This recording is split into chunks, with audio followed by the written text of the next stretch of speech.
Libri është një nga shpikjet më të mëdha të njerëzimit. Mendoni si do ishte bota pa librin. Njerëzimi e ka mësuar historinë e antikitetit nga Homeri, nga Eskili. E ka mësuar historinë e Romës lashtë nga Shakespeare. E ka mësuar historinë e stepave të Rusisë nga Tolstoi, Dostojevski e kështu me radhë. Pra, më shumë se sa nga historia dhe shkencat e tjera, njerëzimi është zhvilluar, është kulturuar, ka marrë informacion prej librit. Me këto fjalë nis intervistën e tij shkrimtari i njohur shqiptar Odise Koti, i cili prej vitesh vazhdon të kontribuojë në pasurimin e kulturës sonë me vepra që kanë gjetur i hon tek lexuesi dhe kritika letrare. Në ditën ndërkombëtare të shkrimtarit, ai ndalet tek marrëdhënia mes letërsisë, shkrimtarit dhe publikut, një trekëndësh i rëndësishëm që po përballet me sfida të reja në një kohë kur vendi ynë ende nuk ka një ligj të posaçëm për statusin e shkrimtarit. Ne ende në vendin tonë nuk e kemi një ligj funksional për librin. Ndryshe nga vendet e tjera të Europës, që kanë ligj të posaçëm për librin. Ne kemi ligje për shumë gjëra. Kemi ligje për sende, për makina, po dhe për macet dhe për qend. Por nuk kemi një ligj për librin. Nuk kemi editorin, siç e ka gjithë Europa. Ka një abuzim të madh në këtë kontekst, pasi nuk vendoset hierarkia e dur letrare. Publikut i jepet ajo që nuk është letërsi e mirë. Publikut i jepet një letërsi me fraktura të mëdha etike, estetike dhe morale. Të gjitha këto e kanë sulmuar, po them, letërsinë e mirë dhe librin e vërtet. Dhe në këtë kontekst shkrimtarët shqiptar janë të pambrojtur. Sot është shumë e vështirë të jesh shkrimtar, sepse të bësh letërsi të mirë, të shkruash romane nuk është një punë kaq e thjeshtë. Mendoni që një roman është 350-400 faqe, është një kohë gjatë pune, akumulimi, eksperiencë, talenti, djerse dhe në fund shpërblimi shqarsharak, ose nuk ka shpërblim fare.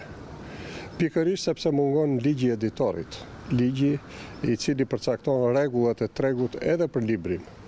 Më lejoni t'ju them që Ismail Kadare është paguar nga shtëpia botuese Fajart për çdo vepër që ai ka botuar. Madje ka marrë dhe paradhënie për veprat që duhet të shkruante. Kjo gjë mungon në Shqipëri. Duhet urgjentisht që kjo të riparohet. Shkrimtari Kote thekson se fjala e shkruar ruan ende ndikim të madh, edhe pse sfidohet nga ritmi i shpejtë informacionit nga rrjetet sociale dhe nga konsumimi i përditshëm i përmbajtjeve të shkurtra, letërsia mbetet një art që i jep kuptim përvojave njerëzore në një epokë digjitale. Leximi i librit, faqe më faqe, merret në mënyrë vertikale. Mënyra vertikale është mënyra që gërvish trurin dhe lë gjurmën e saj. Ajo quhet engram. Dhe në raftet e kujtesës së trurit të njeriut shënohen të gjitha këto që lexon individi. Më lejoni t'ju them që diferenca midis një njeriu që nuk ka lexuar libra me një njeri që ka lexuar libra është kjo.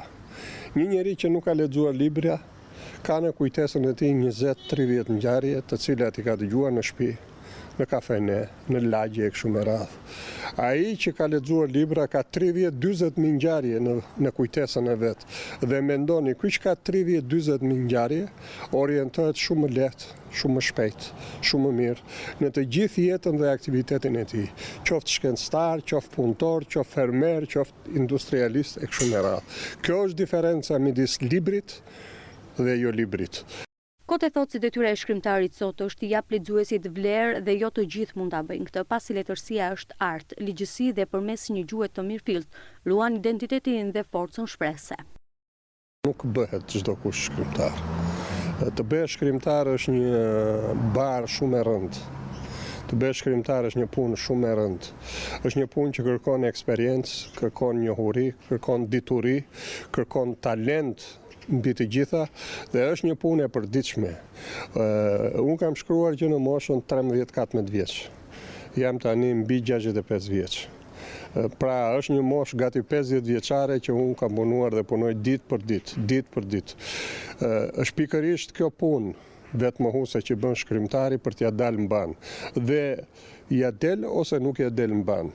Gjithë të tjerët pastaj kanë të drejtën e tyre të shprehin ndjenjat e tjera, por ajo nuk është letërsi. Ka disa lloj tekstesh. Kemi tekst letrar, kemi tekst gazetaresk, kemi tekst shkencor, kemi tekst zyrtar, etj. Teksti letrar funksionon sipas ligjësive estetike të letërsisë. Gjithë pjesa tjetër që nuk funksionon sipas kësaj ligjësie nuk është më letërsi. Kështu që gjithë ata që shkruajnë që thotë ju bëjnë një gjë tjetër, po jo letërsi. Letërsia është një gjë jo thjesht hyjnore, po është një gjë që funksionon sipas ligjësive të veta, nuk funksionon sipas dëshirave të individit. Kjo ditë e veçantë për shkrimtarët na kujton se letërsia nuk është vetëm një art i bukur, por një pasuri e domosdoshme për shoqërinë që ka nevojë për mbështetje, dëgjim dhe vlerësim.